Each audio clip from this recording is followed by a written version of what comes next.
창세기 우리가 17장 보고 있는데 창세기 16장과 17장 이 두 장 한 장 사이에는 몇 년의 간격이 있죠? 약 13년의 간격이 있습니다.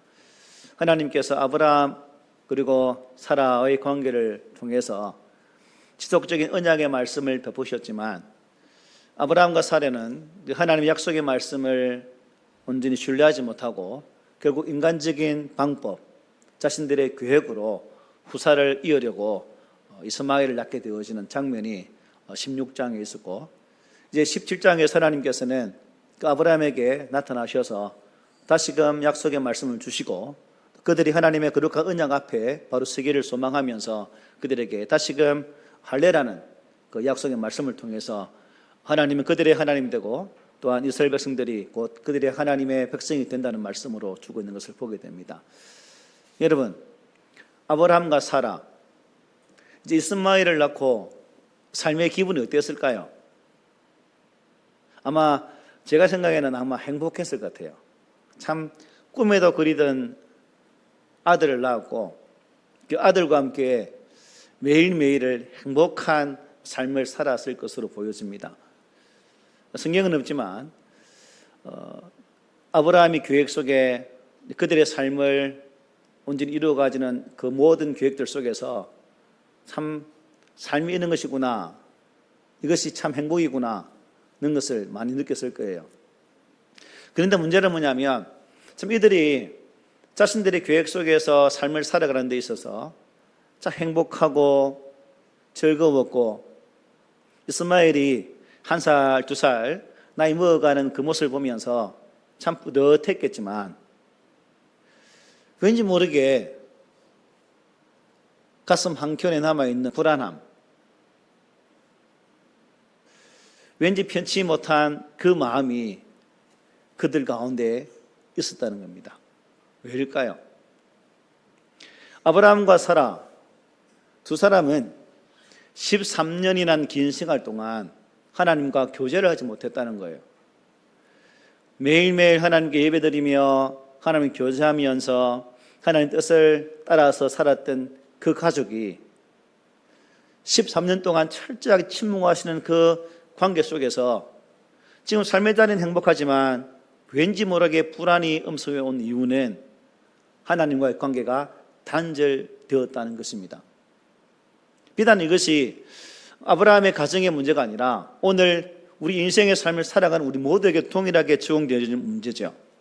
하나님과의 교제가 끊어지면, 하나님과의 관계가 우리가 끊어지면 결코 그 인생이 이 땅의 것으로 평화롭게 행복하게 살 수 있겠지만 영적인 부분이 너무나 핍절하기 때문에 그것으로 말미암아 불안할 수 있다는 것입니다.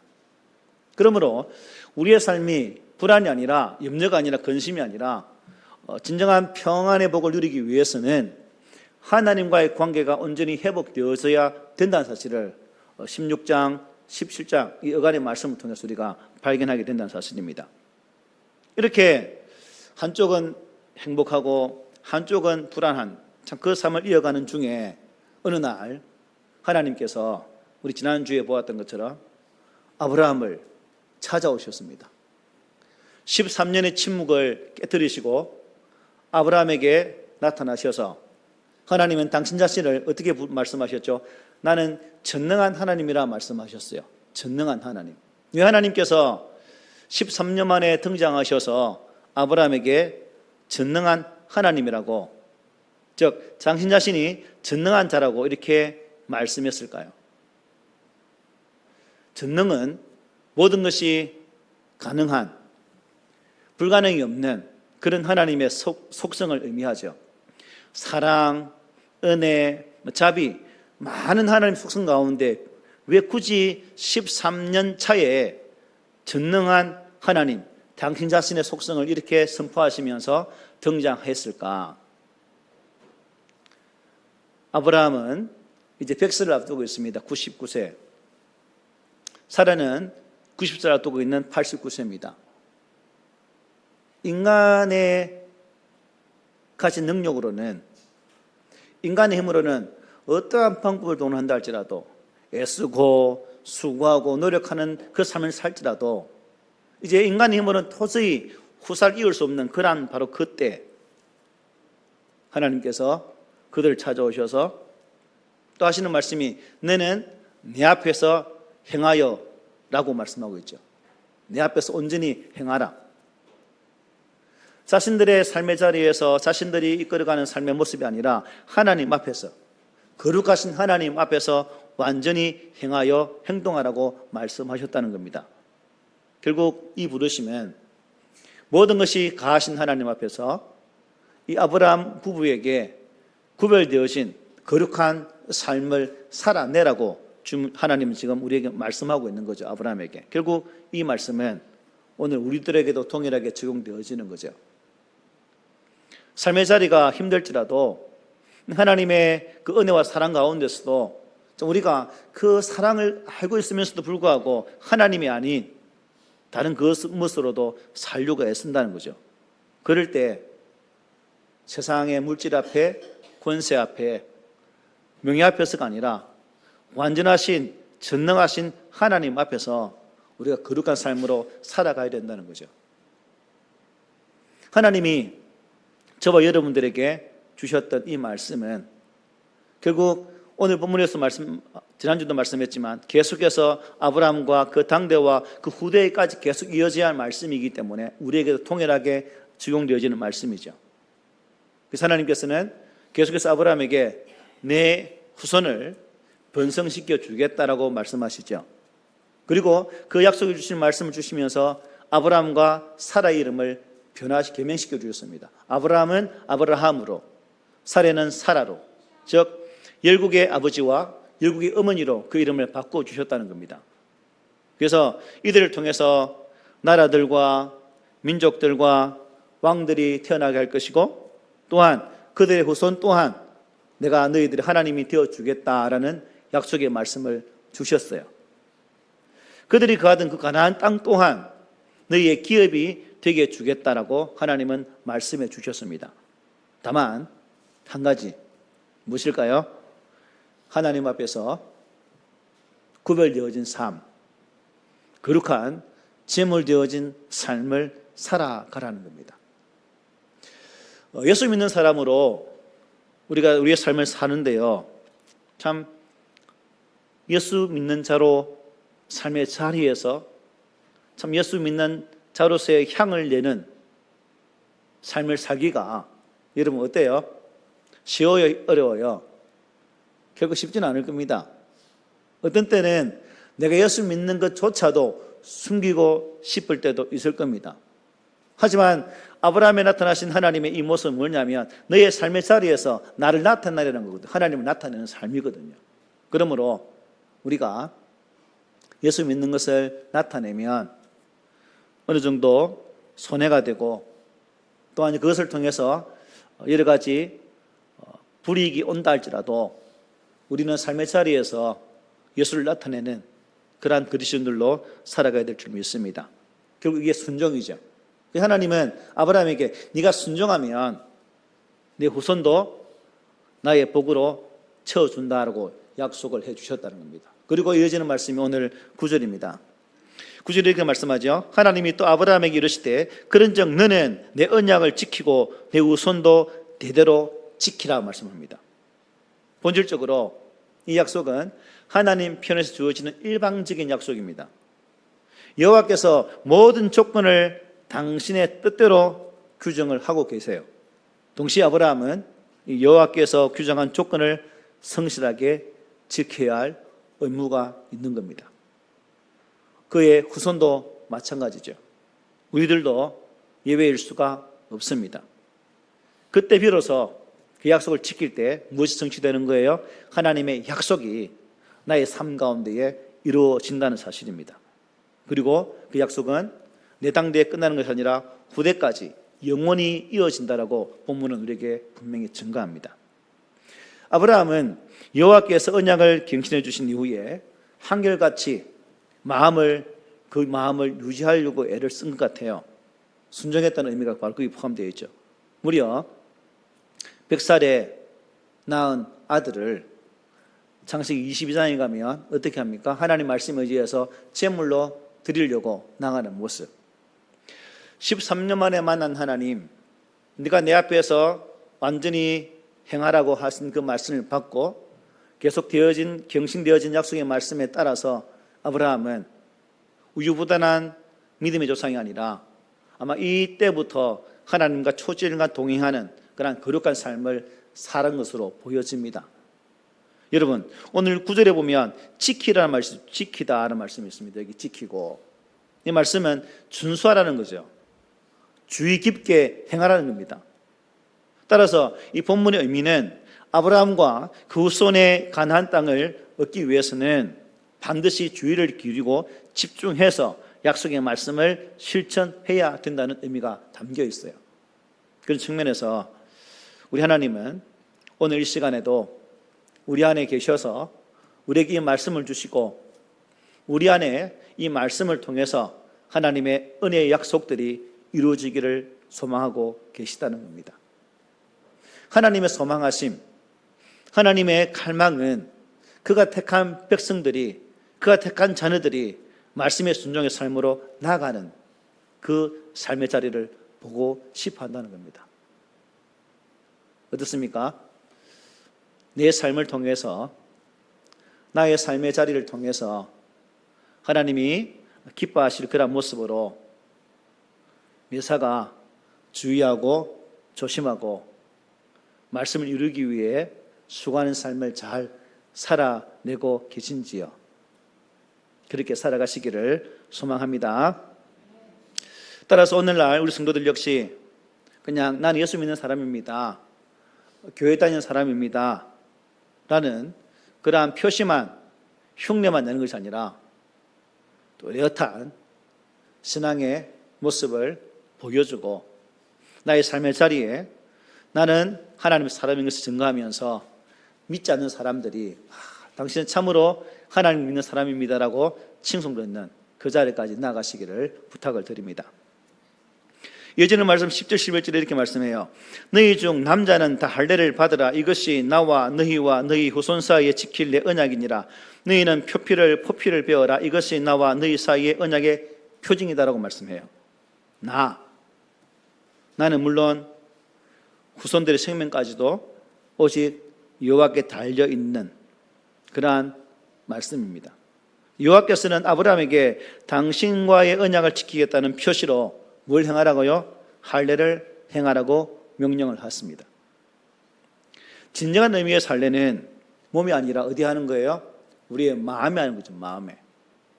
그냥 껍데기 표피를 잘라내는 것이 아니라 내 마음 중심을 하나님께서 보기 싫어한 것들을 잘라내는 그런 작업을 하라는 거예요. 남자들만 할례를 받았기 때문에 여자들은 그 고통을 모르잖아요. 저도 이제 군대에서 했거든요. 보통 군대 가면 많이 합니다. 근데 참 일주일이 참 고통스럽거든요.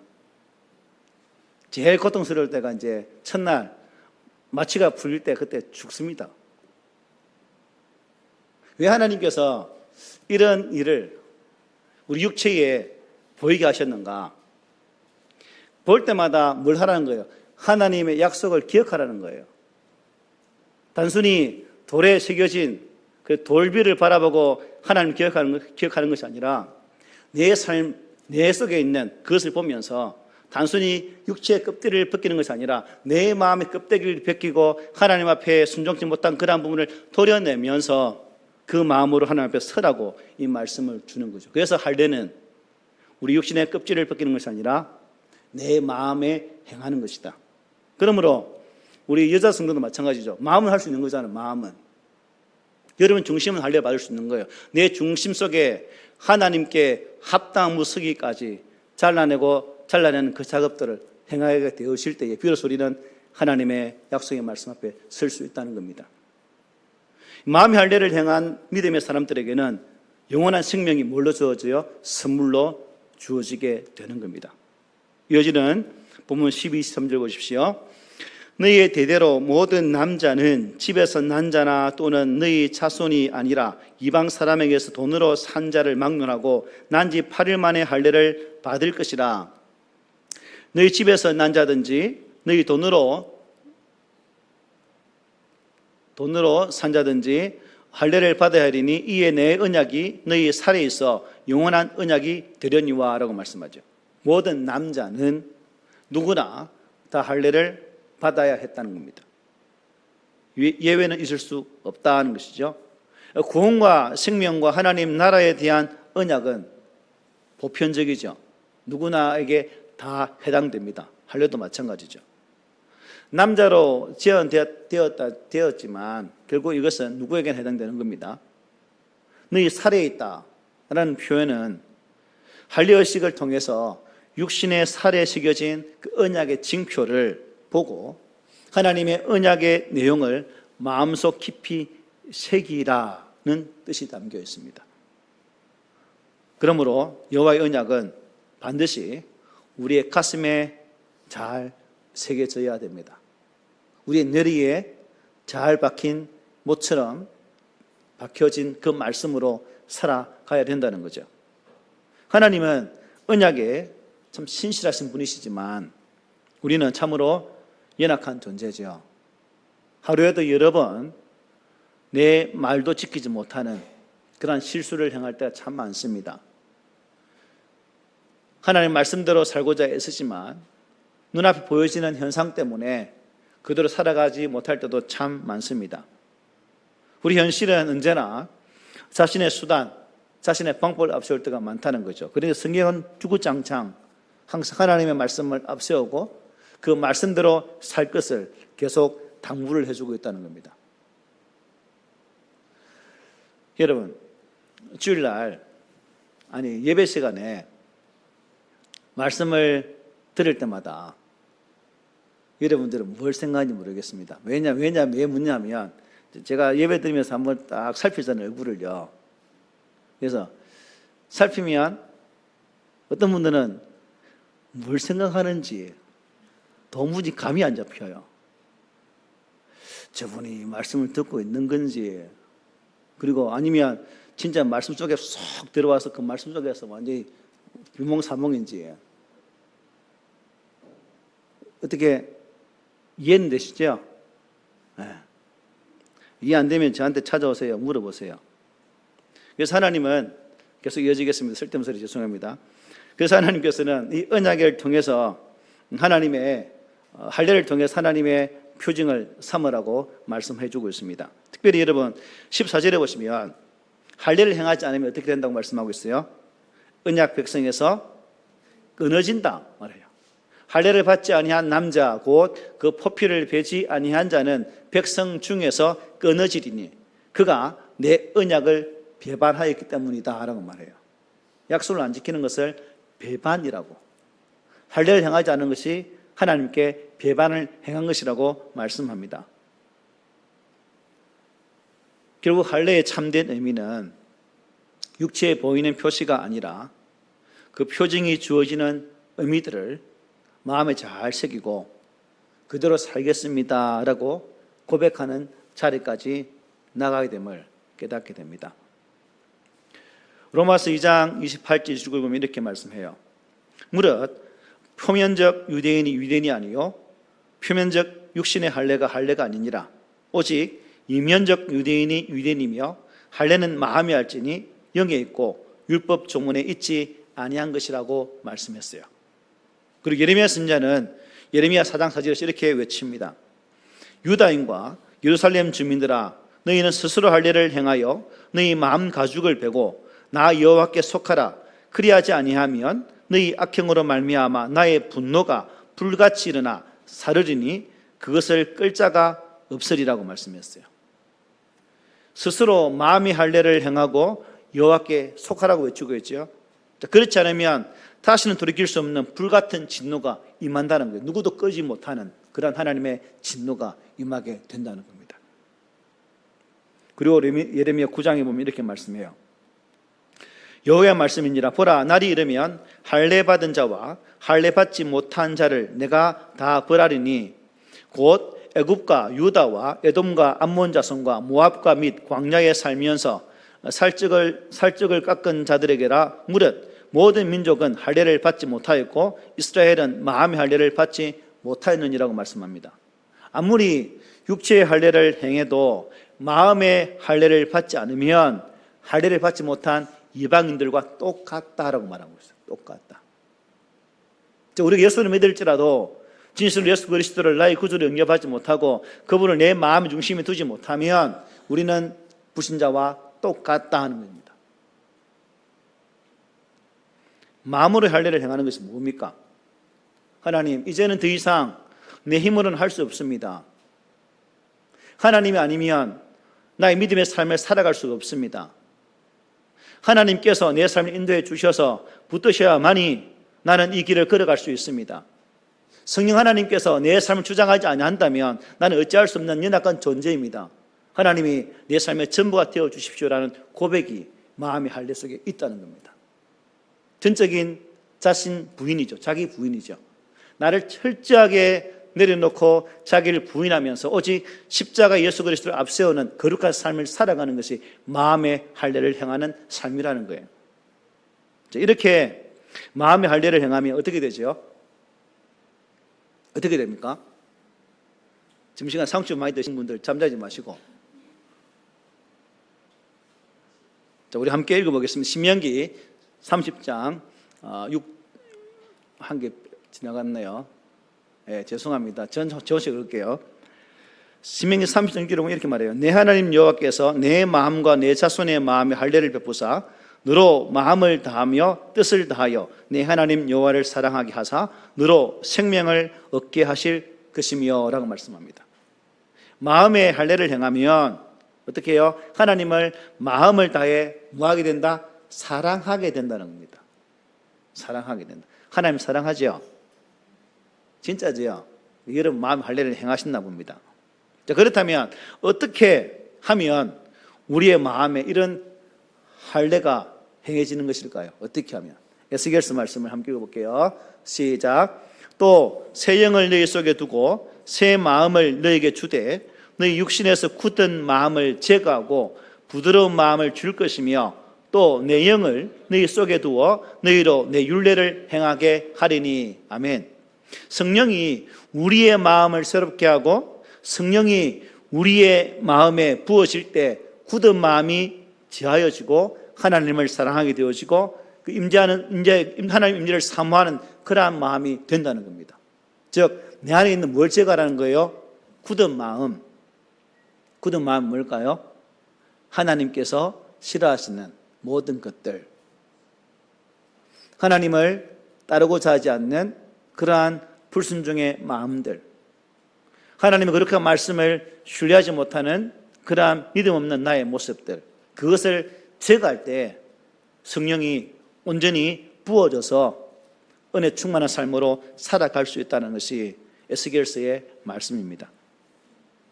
우리가 잘 아는 갈라디아서 2장 20절 우리 함께 읽어보겠습니다. 시작. 내가 그리스도와 함께 십자가에 못 박혔나니 그런즉 이제는 내가 사는 것이 아니요 오직 내 안에 그리스도께서 사시는 것이라. 이제 내가 육체 가운데 사는 것은 나를 사랑하사 나를 위하여 자기 자신을 버리신 하나님의 아들을 믿는 믿음 안에서 사는 것이라. 아멘. 이제는 내가 사는 것이 아니요 오직 내 안에 그리스도께서 사시는 것이라. 이제 내가 육체 가운데 사는 것은 나를 사랑하사 나를 위하여 자기 자신을 버리신 하나님의 아들을 믿는 믿음 안에서 사는 것이다. 이것이 바로 성령으로 마음의 할례를 받은 자들의 새로운 삶이라고 볼 수가 있습니다. 성령은 우리에게 이렇게 말씀하시면서 이 은혜가 우리 모두에게 있기를 바란다는 거죠. 어떤 특정인만이 아니라 누구에게나, 즉 예수 그리스도 안에 있는 모든 자에게 이 은혜가 임하기를 바라고 있습니다. 그러면서 오늘 본문은 이렇게 끝을 맺습니다. 이에 아브라함이 하나님이 자기에게 말씀하신 대로 이날에 그 아들 이스마엘과 집에서 태어난 모든 자와 돈으로 산 모든 자 곧 아브라함의 집 사람 중 모든 남자를 데려다가 그 포피를 베었으니 아브라함이 그의 포피를 벤 때는 99세였고 그의 아들 이스마엘이 그의 포피를 벤 때는 13세였더라. 그날에 아브라함과 그 아들 이스마엘이 할례를 받았고 그 집의 모든 남자 곧 집에서 태어난 자와 돈으로 이방 사람에게서 사온 자가 다 그와 함께 할례를 받았더라고 말씀하시면서 말씀을 마치고 있습니다. 아브라함은 하나님께서 자신에게 명령하신 대로 바로 그날입니다. 어떤 날? 내일이 아니에요. 말씀을 받은 바로 그날 모든 남자를 한자리에 다 모으게 됩니다. 그리고 할례를 시행하게 됩니다. 즉 하나님 말씀 앞에 즉시 뭐 했다는 거예요? 순종했다는 겁니다. 사실 아브라함은 하나님의 은혜의 약속들을 반복해서 많이 들었잖아요. 그리고 창세기 12장부터 계속 이어져 오는 모습을 보면 결코 우리가 본받지 못할 그런 삶의 모습도 있었습니다. 하지만 다시금 찾아오신 하나님의 은혜로 인하여서 새 믿음의 동력을 얻게 되어진 아브라함은 말씀을 받은 그 즉시 이 할례를 시행하라는 말씀을 받은 그 때 바로 그것을 시행했다라고 말씀하고 있습니다. 13년 동안 침묵하신 하나님 없이 행복했던 것 같지만 마음 한켠에 남아있었던 불안한 요소들을 그는 이 하나님께 찾아오셔서 전능한 하나님께서 너는 내 앞에서 완전히 행하라는 말씀을 듣고 또 이 할례의 약속의 말씀을 온전히 순종하게 시행했을 때 아브라함의 마음은 어땠을까요? 아마 뛸 듯이 기뻤을 것 같아요. 교제가 없었던 하나님을 만났다는 그 기쁨, 그리고 그 기쁨으로 말미암아 주어진 새로운 하나님의 명령 앞에 그저께 순종했던 아브라함은 뛸 듯이 기뻐한 그 마음이 있지 않았을까. 내가 새롭게 하나님을 만남을 통해서 다시금 순종의 자리로 나아갔던 자신의 모습이 여러분 대견스러웠지 않았을까요? 그랬을 것 같아요. 하나님께서 주시는 그 말씀을 온전히 믿고 순종하며 나아갔던 아브라함. 그래서 17장을 쭉 살피면 하나님이 당신 자신을 표현할 때 내가라고 표현하거든요. 이 내가라는 표현이 13번 나옵니다. 그만큼 이 약속을 이루고 시행하고 이루시는 분이 누구라는 거예요? 하나님 당신이라는 겁니다. 결국 이것은 오늘 이 시대 속에서도 통일하게 적용되어지는 말씀이거든요. 내가가 아니라 살아계신 하나님이십니다. 약속의 언약의 주체이신 하나님이십니다. 그 하나님이 내 삶을 인도하시는 것이고 그 하나님께서 우리의 삶 가운데 일하셔서 우리의 삶의 자리가 평안함 가운데 임하게 된다는 사실입니다. 그러므로 오늘부터 우리가 얄팍한 나를 알량한 나 자신을 의지하지 말고 지금도 살아계셔서 나와 함께 하시고 성령을 함께 하시면서 우리의 믿음의 걸음을 인도하시는 그 하나님만을 온전히 의지하고 의탁하면서 내 손에 들려진 이 기록되어진 말씀 앞에 순종하여서 아브라함이 누리는 이 복이 아브라함만의 복이 아니라 바로 저와 여러분들의 은혜와 복이 된다면 얼마나 좋겠습니까? 하나님이 내 손을 잡고 하나님께서 우리 인생 오르막길을 힘들게 걸어갈 때 우리 뒤에서 나를 친히 밀어주시면서 나는 너와 약속한 하나님이다 말씀하시며 우리의 힘든 부분까지도 책임져 주시고 인도해 주실 것입니다. 여러분 살아가는 삶의 자리가 어떠한 환경일지라도 어떠한 처지에 처해 있을지라도 그 상황이 참 내가 감당하기 어려운 그 현실일지라도 그 현실 속에서 누가 함께 한다는 거예요? 내 하나님이 나와 함께 하신다는 것입니다. 그 하나님 붙드시고 이번 주간에도 저와 여러분들이 승리했으면 좋겠습니다. 결코 세상의 것을 의지하는 것이 아니라 보여지는 것이 아니라 비록 내 손에 내 눈에 보이지 않지만 말씀으로 기록되어진 하나님이 그 말씀으로 역사하셔서 나의 걸음을 인도하시는 그 사실 앞에 온전히 믿음으로 나간다면 우리는 한 사람도 실족지 않고 모두가 승리할 줄을 믿습니다. 그래서 여러분들이 그 은혜 가운데 거하시면서 그 은혜를 내 삶의 주변 사람들에게 흘려보낸다면 우리 하나님 얼마나 기뻐하시겠습니까? 이번 주간에도 그런 기쁨을 이룰 수 있는, 하나님이 나를 바라보시고 정말 즐거워할 수 있는 아름다운 믿음의 삶을 잘 살아내시기를 예수님 이름으로 부탁을 드립니다. 아멘.